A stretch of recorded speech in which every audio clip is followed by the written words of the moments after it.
আসসালামু আলাইকুম বন্ধুরা, সবাই কেমন আছেন? আশা করি আলহামদুলিল্লাহ ভালো আছেন। আমিও আপনাদের দোয়া ও ভালোবাসায় খুব ভালো আছি।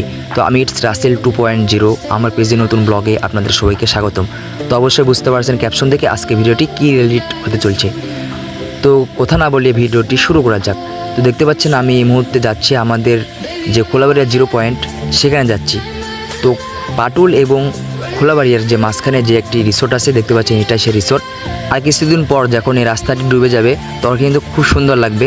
তখন মানুষ সবাই নৌকা দিয়ে চলাফেরা করবে, অনেক সুন্দর লাগে এখান দিয়ে চলাফেরা করতে। তো যারা যারা আসেননি তাদের অবশ্যই কমেন্ট করে জানাবেন, এবং যারা যারা আসতে চাচ্ছেন তাদের অবশ্যই কমেন্ট করে জানাবেন। এবং আপনাদের যদি কোনো পরামর্শ জানতে হয় তাহলে অবশ্যই ভিডিওটি কমেন্ট করবেন। আপনাদেরকে সম্পূর্ণ প্রসেস জানিয়ে দেবো কী করে আসতে হবে আমাদের এই খোলাবাড়িয়া 0 পয়েন্টে।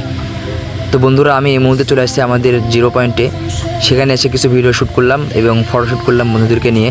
তো এখানে দেখতে পাচ্ছেন বাচ্চারা রাইড করতেছে, আপনাদের বাচ্চাদেরকে নিয়ে এসে এখানে রাইড করতে পারবেন। এবং খুব সুন্দর সুন্দর মাথার ফুল এবং দেখতে পাচ্ছেন ঘুড়ি আছে, এগুলো আপনারা আসে কিনতে পারবেন। এখানে কিন্তু অনেক রাইড আছে, আপনার ছোটো বাচ্চাদেরকে রাইড করতে পারবেন। তার পাশাপাশি আপনাদের পরিবারকে নিয়ে, আত্মীয় স্বজনকে নিয়েও আপনারা এখানে কিন্তু রাইড করতে পারবেন, সে ব্যবস্থা আছে। তো বিগত বছরে কিন্তু এত সুন্দর সুন্দর রাইড ছিল না, এবছরে নতুন প্রথম করছে, যার কারণে আমাকে অনেক ভালো লাগছে। আপনাদেরকে কেমন লাগছে অবশ্যই কমেন্ট করে জানাবেন। তো এখান থেকে চেষ্টা করলাম আপনাদেরকে পাটুল 0 পয়েন্টের যে সম্পূর্ণ ওয়েদার এখান থেকে তুলে ধরার চেষ্টা করলাম, যদিও ভালো ক্যামেরা না পারলাম না। তো ইনশাল্লাহ ভিডিওটি কেমন লাগছে অবশ্যই কমেন্ট করে জানাবেন, এবং পরবর্তী ভিডিওটি দেখতে ভুলবেন না। যারা এখনও ফলো করেন অবশ্যই ফলো করবেন। ধন্যবাদ।